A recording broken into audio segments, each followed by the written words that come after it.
Hey everybody, Sharon here from VidGamiac.com. Here we are today back in Fatum Betula going for the Where Do We Go From Here achievement. This is to get the free will ending. So from the beginning, what you want to do is you want to first head to the left. We're going to go to the forest area in order to grab the jar from the well. So once you are here, make sure you hug the left wall and then you will find the well right here. The jar is going to be on the left side, so make sure you grab that. We are going to take this with us to the lake area, so just head back the way that you came from in order to get back to the cross hub. Follow the walkway and then just go straight, and then once you cross the little bridge right here, you should be good to go to the lake area. Once you are there, you are also going to need the machete, so make sure you grab that from the tree on the left. Make sure you take these two up the stairs, and then we're going to cross the lily pad bridge to get to the house in the middle of the lake right here on the island. So make sure you do that. We are going to need to head inside the house, so make sure you go all the way around and then take the ramp up. You are going to want to equip the jar from your inventory, so make sure you do that. Once you have the jar in your hand, you are going to want to go to the painting in the back right, and then just make sure you throw the jar at the painting to capture it like a Pokemon. Once you have that, you are going to want to turn around and then interact with the bed to jump into the dream world. Make sure you go outside by taking the ramp down, and then you're going to hang a turn right here. And then you're going to meet up with the skeleton. Make sure you open up your inventory and then equip the jar with the painting inside. Throw it at the skeleton, and then you should be able to talk to him afterwards. He is going to spawn the pot of liquid bone, and we are going to have to grab a scoop. So open up your inventory and then equip one of the 3 vials, and make sure you give yourself a scoop of liquid bone. Then we're going to take this back to the mortal plane, so just head back inside the house and then take the bed back to get to the normal world. Once we're back on the other side, we're going to have to head back to the cross hub. So just head out the window, cross the lily pad bridge to get to the shoreline, and then take the stairs down to get back to the cross hub. Once you are here, just go straight and then hang a right once you get to this hillside right here. Climb up, and then you should meet the cat right here. Make sure you equip the machete, and then you are going to slice the cat up, so make sure you do that. Once you have its dead body, make sure you grab another vial, and we're going to scoop up its blood. So make sure you do that, and you should get the beast blood. Once we have the 2, we should be good to move on to the next area. So which one of these? Want to make sure you turn around, and then you're going to climb up this part of the hillside. You are going to notice these 2 bushes right here. Make sure you go in between the 2, and then you should warp to the dock. Make sure you go straight, and then you're going to encounter this submarine. Make sure you touch the submarine. Don't walk into the submarine. You need to actually interact with it in order to teleport to underwater.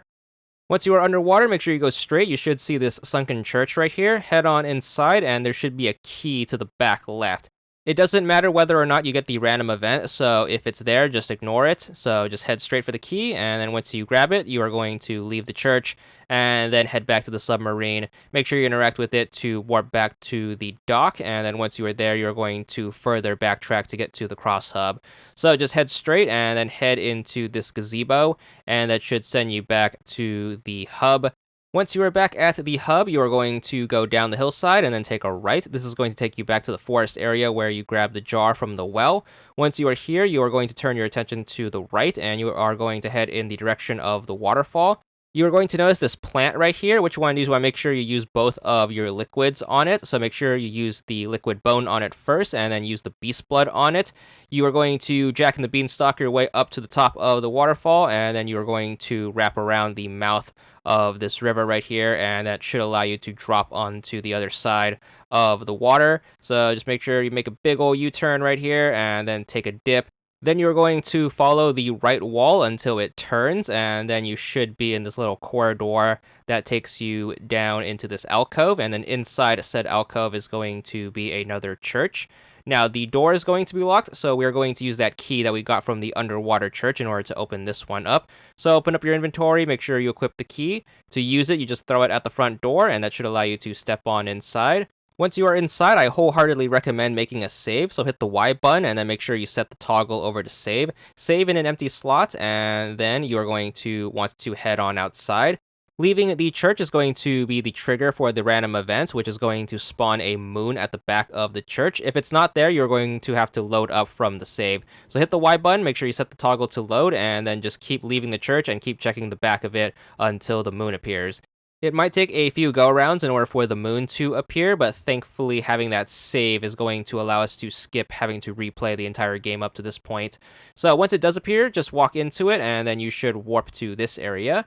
Make sure you go straight, and you should encounter another moon. What you want to do is want to walk into this one, and it should change color. Thankfully, this one's not going to be randomly occurring.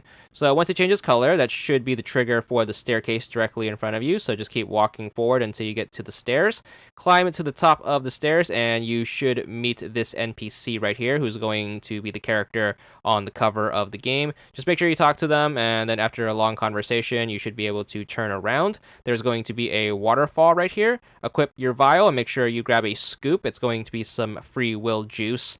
And then what you want to do is want to make sure you take this with you back to the bottom of the stairs. The slanted door that takes you to the start of the game should appear. So make sure you set foot through that, and then you should warp where you need to get going.